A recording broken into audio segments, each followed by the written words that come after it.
everybody, it's Johnny and Deb, the carnivore caveman keto couple. Hey guys, welcome back. So we're just headed out for one last day of rock climbing here in Colorado before the snow flies. We just thought we'd do a little video here in the car, and Johnny and I have some questions. So for all you carnivores and ketogenic folks out there. Right. All right. What's your question? My question is, everybody knows that Deb and I are eating a lot of grass-fed organ meats, liver, heart, and kidney. My question is, if you're carnivore and you're not eating liver, heart, and kidney, and you're just eating a lot of ribeyes, a lot of ground beef, chicken, fish, eggs, cheese, where are you getting all your micronutrients?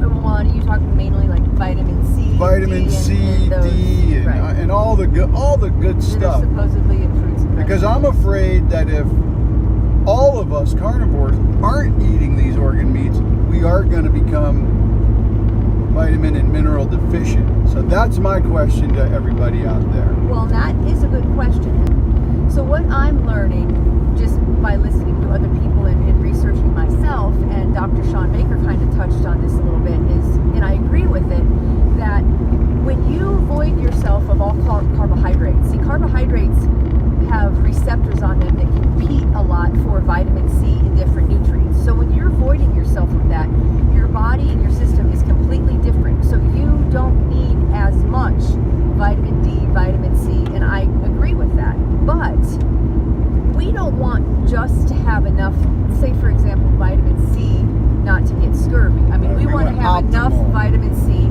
to not get sick in the winter, to not get the flu, to have our immune system at its prime, right?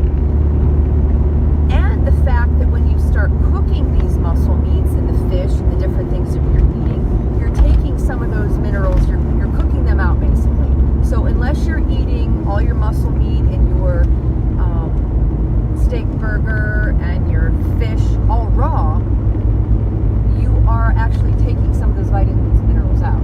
So that is a good question. I'm just a little concerned that if you're not eating organ meat and you plan on making this your lifestyle for a long time, you could run into some problems. Right. And I just feel it's super, they're packed. They are packed full of good stuff. And we'll go into that. We're going to do a series on liver, heart, and kidney, just to kind of let everybody know what we know about those organ meats. So Deb, what's your question? Well, mine's manyfold, but I'm just going to stick to this one. So I understand why the people that are switched over to carnivore for healing their gut and healing their digestive system that couldn't process and had trouble with fruits and vegetables and grains and legumes, I get that. But for those of us like Johnny and I that are just kind of doing it for weight loss, longevity, just because I'm really curious about how you feel when you're devoid of all carbohydrates, I used to be, I don't want to say addicted to this, but I would use this a lot. green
the oxalates in the fiber, Yes. or are the oxalates just in the greenness of the vegetables? Well, I thought they were mostly the leaves because that's their defense of not wanting you to eat. You know, animals and animals run away.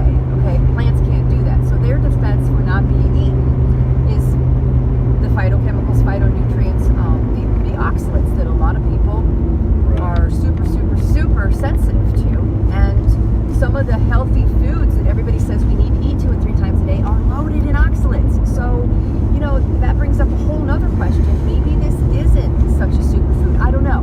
But I'm trying to get some answers, or if anybody has any input or has read some science that you need to let Johnny and I know about. So we've learned now about oxalates, and then we've got people, and I love these guys. I love Thomas DeLauer and Dr. Berg, but Dr. Berg is telling us to eat 8 big servings of cruciferous vegetables. And I see a lot of the comments that people are like, I'm so bloated and I'm in so much pain, and he's basically telling them, well, you're not really doing it right. But no, I think they are like getting oxalate overload, and they could find themselves in the emergency room with kidney stones and all kinds of issues. So I think it's really important that people are aware of. Yeah. So if anybody's got any connections with Thomas DeLauer or Dr. Berg, I would love for them to address the oxalate issue. And, you know, maybe back it with some science, because there are people on YouTube, scientists and researchers, that they swear by the oxalate things. There are lots of things in vegetables that we shouldn't have. You shouldn't eat anything with oxalates. Get them out of your diet, especially if you have, you know, any type of arthritis or autoimmune issues or kidney stones or liver and kidney issues. They're saying oxalates, and a lot of the doctors in the medical industry really are kind of misinformed and don't touch on that at all with people. But it is a real deal, and I just encourage you guys to kind of research it like I have and like Johnny has for yourself. It can be really confusing, and I tell Deb all the time, it's like, we have walked on the moon. Right. We have figured out how to get to the moon and back, but we cannot figure out the perfect diet for the human body. And I don't know if there is one nowadays with all the, you know, man-made stuff, and we've tainted everything with pesticides, and we're, you know, feeding our cows freaking GMO corn and GMO soy, and I'm going to get on my high horse about that. But that's why we're doing the carnivore keto, trying to, you know, do the experiment. Best we can. But anyways, those were our questions for people out there that can steer me in the right direction, so I can research more and learn more. Because we're all in this together. The carnivore people, the keto people, we all want optimal health and longevity. And we're still experimenting. This is still experimental. Absolutely. You know, for sure. Absolutely. All right, so, guys, we're going to do some climbing. We'll throw in a few pictures of us climbing. All right, guys. Deb's getting ready to do this climb. It's called Steel Nuts. I just led it. It was a little wild. You did a really good job leading. We don't know what rating it is, but I was able to bolt in and put one piece of gear that really helped me get to those bolts right up there, those chains. All right, Deb's gonna give it a go.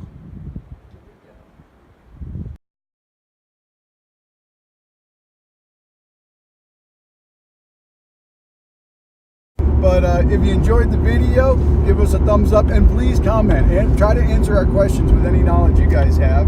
Yeah, and hit that bell, because it'll let you know when Johnny and I put up a new video, usually after 2 days. After you subscribe, if you haven't already. After you subscribe, for sure. That's important, please.